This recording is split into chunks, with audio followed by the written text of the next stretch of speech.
Hello guys, welcome to my channel. आज के इस वीडियो में हम लोग डिस्कस करने वाले हैं laws of chemical combinations. Video start करने से पहले जो लोग इस चैनल पर न्यू हैं वो वीडियो को लाइक करें, शेयर करें एंड सब्सक्राइब करें। मैं आपको बहुत ही सिंपल वे में जो भी हमारी टेक्निकल या डिफ़िकल्ट कॉन्सेप्ट्स हैं केमिस्ट्री को, उनको ईजी वे में समझाने वाली हूँ। लेट्स स्टार्ट करते हैं आज का topic and this is laws of chemical combinations. अब लॉज ऑफ केमिकल कॉम्बिनेशंस क्या बोलता है कि हमारे पास जो एलिमेंट्स हैं वो किस तरीके से कंबाइन करेंगे और वो कंपाउंड बनाएंगे, यानी कि वो किस किस रेशो में कंबाइन होंगे तो एक पर्टिकुलर कंपाउंड की फॉर्मेशन होगी। इस लॉज ऑफ केमिकल कॉम्बिनेशन के अंदर, इस टॉपिक के अंदर 4 लॉज आते हैं। फर्स्ट आता है हमारे पास law of conservation of mass. First law क्या है? Law of conservation of mass. आपने पढ़ा भी होगा पहले ही 10th में। ये लॉ किसने दिया था? एंटोनियो लैवोजियर ने दिया था। और ये लॉ ये बोलता है कि matter can neither be created नार बी डिस्ट्रॉयड। ठीक है, मैटर को ना ही हम क्रिएट कर सकते हैं और ना ही डिस्ट्रॉय कर सकते हैं। आप मैटर बोल सकते हो या मास भी बोल सकते हो, जिसको आप ना ही क्रिएट कर सकते हो और ना ही डिस्ट्रॉय कर सकते हो। फॉर एग्जांपल, यहाँ पे आप कोई रिएक्शन करवा रहे हो, ए आपके पास कोई रिएक्टेंट है, कोई बी है। अगर आप 10 ग्राम ए रिएक्टेंट ले रहे हो, 10 ग्राम बी, दोनों को रिएक्ट करने से जो हमारे पास प्रोडक्ट बन रहा है वो सी बन रहा है और वो 20 ग्राम का बन रहा है। हम क्या देख रहे हैं कि ए रिएक्टेंट 10 ग्राम है और बी भी 10 है, तो टोटल कितना हो गया? 20 हो गया। रिएक्टेंट कितना आपके पास है, उसका जो क्वांटिटी है वो कितनी है? 20 ग्राम है। तो जो प्रोडक्ट बन रहा है वो भी 20 ग्राम ही बन रहा हुआ है। इट मीन्स कि जितना हमारे पास पहले मास था, जितना इसकी क्वांटिटी थी, उतनी ही बाद में प्रोडक्ट बनने के बाद भी रह रही है।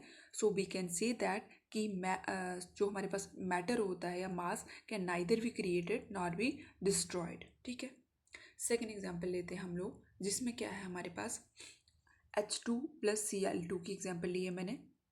तो यहाँ पे क्या होता है, H2 + Cl2 की बात करूँ तो जब आप इसको कंबाइन करते हो तो क्या बनता है? 2HCl बनता है। ठीक है, हाइड्रोजन और क्लोरीन की रिएक्शन जब होती है तो हाइड्रोजन क्लोराइड बनता है। और यहाँ पे हम देखते हैं कि हाइड्रोजन के 2 एटम्स कंबाइन कर रहे हैं, किसके साथ? 2 एटम किसके हैं? क्लोरीन के हैं। अब रिएक्टेंट साइड पे कितने एटम्स हैं? 4। और प्रोडक्ट में कितने हैं? 4। तो हमने यहाँ पे भी क्या नोटिस किया कि जितनी नंबर ऑफ एटम्स हमारे पास रिएक्टेंट में थे उतने ही प्रोडक्ट हैं, प्रोडक्ट में भी हैं। इट मीन्स एटम्स को भी हम लोग डिस्ट्रॉय नहीं कर सकते या क्रिएट नहीं कर सकते, सिर्फ और सिर्फ उनकी जो फॉर्म होती है वो चेंज हो जाती है अलग अलग एलिमेंट्स में और अलग अलग कंपाउंड्स में। Is it clear to everyone? Okay.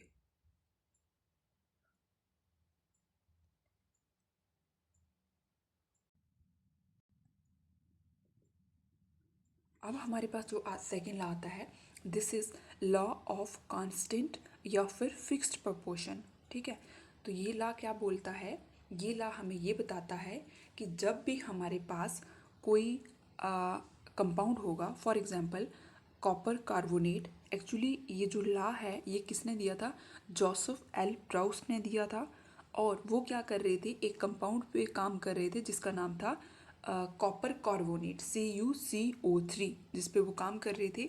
उन्होंने देखा कि ये कंपाउंड जब नेचर में प्रेजेंट है, नेचुरली जब ये उनको कंपाउंड मिला तो उन्होंने इसमें फाइंड किया कि कॉपर की जो परसेंटेज थी वो 51.7% थी, कार्बन की 9.3% थी, सॉरी कार्बन की ये वाली है 3.9%, 39% सॉरी, और ऑक्सीजन की 9.3% है। ठीक है, उसके बाद इस कंपाउंड को उन्होंने आर्टिफिशियली सिंथेसाइज किया। तो इसमें भी उन्होंने क्या पाया कि कॉपर इसमें 51.7% है, ऑक्सीजन 39% है और कार्बन 9.3% है। इट मीन्स उन्होंने ये कंक्लूजन निकाला कि हमारे पास कोई भी कंपाउंड, अगर हमारे पास कोई भी कंपाउंड आइदर वो नेचुरली प्रेजेंट है या फिर हम उसको आर्टिफिशियली सिंथेसाइज करते हैं, तो उसके अंदर जो एटम्स होंगे वो एक फिक्स्ड रेशो में होंगे। ठीक है, चाहे उनकी नेचर कुछ भी हो। तो ये लॉ क्या स्टेट करता है? ए compound always contain elements in a fixed ratio by weight irrespective of their sources. अब उन्होंने क्या बोला कि जैसे हमारे पास कॉपर कार्बोनेट एक कंपाउंड था तो तो उसके अंदर जो कॉपर, कार्बन और ऑक्सीजन की परसेंटेज रहेगी वो एक फिक्स्ड रेशो रहेगी, चाहे वो कैसे भी प्रेजेंट हो, चाहे उनका सोर्स कुछ भी हो, वो नेचुरली प्रेजेंट हो कहीं पे या फिर वो आर्टिफिशियली सिंथेसाइज किया जा रहा हो, तो उस कंपाउंड के अंदर जो एटम्स होंगे उनकी रेशो क्या रहेगी, फिक्स्ड रहेगी। क्लियर। तो ये था लॉ ऑफ कांस्टेंट, या फिर इसको आप लोग फिक्स्ड प्रोपोर्शन भी बोल सकते हो। ठीक है, अब नेक्स्ट बात करते हैं। नेक्स्ट आता है हमारे पास लॉ ऑफ मल्टीपल प्रोपोर्शन।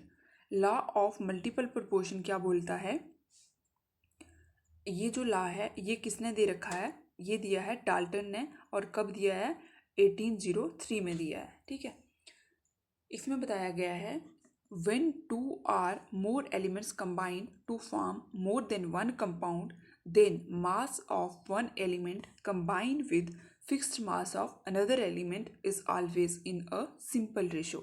इसकी स्टेटमेंट ये है, मैं थोड़ा सा आपको स्टेटमेंट बताती हूँ ये क्या है, उसके बाद हम एग्जाम्पल के थ्रू समझते हैं, बहुत अच्छे तरीके से क्लियर हो जाएगा। इस लॉ में ये बोला कि जब भी हमारे पास दो एलिमेंट्स कंबाइन करते हैं और वो डिफरेंट टाइप के कंपाउंड बनाते हैं, तो उसमें जो सेकेंड एलिमेंट होगा वो हमेशा एक फिक्स्ड रेशियो में कंबाइन करेगा।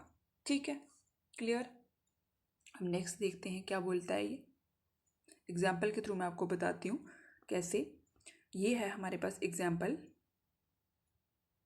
जैसे यहाँ पे आ जाता है हाइड्रोजन और ऑक्सीजन। ये है आपका हाइड्रोजन और ये है ऑक्सीजन। जब ये दोनों कंबाइन करेंगे तो ये वाटर बनाएंगे।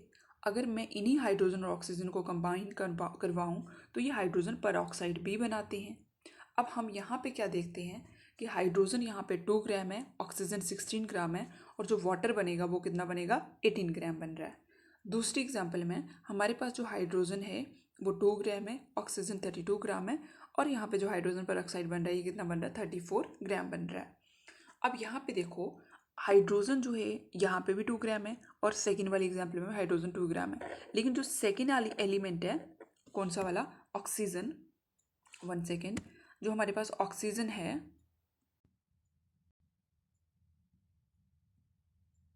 यहाँ पे जो ऑक्सीजन है, सो ये जो ऑक्सीजन है यहाँ फर्स्ट वाले कंपाउंड में कितना है, वो 16 ग्राम है, और सेकंड में 32 ग्राम है। तो यहाँ पे 16:32 यानी कि 1:2। मैंने आपको स्टेटमेंट में क्या बताया था कि हमारे पास अगर कोई दो एलिमेंट कंबाइन करते हैं, एक कंपाउंड बना रहे हैं, वही सेम एलिमेंट्स कंबाइन करते हैं कोई दूसरा टाइप का कंपाउंड बना रहे हैं, तो उसमें एक हाइड्रोजन या एक एटम जो होगा उसका जो मास है वो सेम रहेगा, लेकिन जो सेकेंड एलिमेंट होगा उसका जो मास होगा वो एक फिक्स्ड रेशो में रहेगा, या सिंपल रेशो में रहेगा। ठीक है, ये है हमारा कौन सा, लॉ ऑफ कांस्टेंट प्रोपोर्शन। ठीक है, अब दूसरी एग्जांपल की अगर हम लोग बात करें, मैंने यहाँ पे दूसरी एग्जांपल बताई है आपको, वो क्या है, वो है कि जैसे अगर हम क्या करते हैं, कार्बन और ऑक्सीजन की रिएक्शन करवाते हैं, कार्बन और ऑक्सीजन की रिएक्शन करवा रहे हैं, तो कार्बन मोनोऑक्साइड बन रहा है। ठीक है, वही कार्बन और ऑक्सीजन जब कंबाइन करते हैं तो वो कार्बन डाइऑक्साइड भी बनाते हैं। ठीक है, यहाँ पे क्या देखा, कार्बन 12 ग्राम है और ऑक्सीजन 16 ग्राम, तो ये 28 ग्राम का कार्बन मोनोऑक्साइड बना रहे हैं। सेकेंड एग्जाम्पल में यहाँ पे 12 ग्राम कार्बन और 32 ग्राम ऑक्सीजन जो है ये 44 ग्राम का कार्बन मोनोऑक्साइड बना रहे हैं। अब यहाँ पे क्या है, ऑक्सीजन 16 ग्राम है, यानी कि ऑक्सीजन का एक ही एटम ले रखा है हमने, और यहाँ पे ऑक्सीजन जो है 32 ग्राम है, यानी कि ऑक्सीजन के 2 एटम्स ले रखे हैं, O2 ले रखा है। तो यहाँ पे हमारे पास जो इसका रेशो आएगा ये 16:32 यानी कि 1:2। तो यहाँ पे भी जो हमारा सेकंड वाला एलिमेंट होगा वो एक फिक्स्ड रेशो में कंबाइन करेगा। ये बताता है हमें लॉ ऑफ मल्टीपल प्रोपोर्शन। ठीक है, यहाँ तक क्लियर हुआ। अब चलते हैं नेक्स्ट लॉ पे।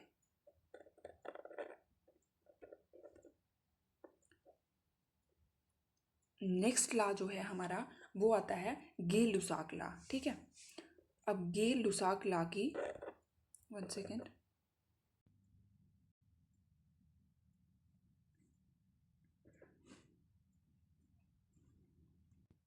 नाउ गे-लुसाक लॉ की स्टेटमेंट क्या है पहले ये पढ़ लेते हैं।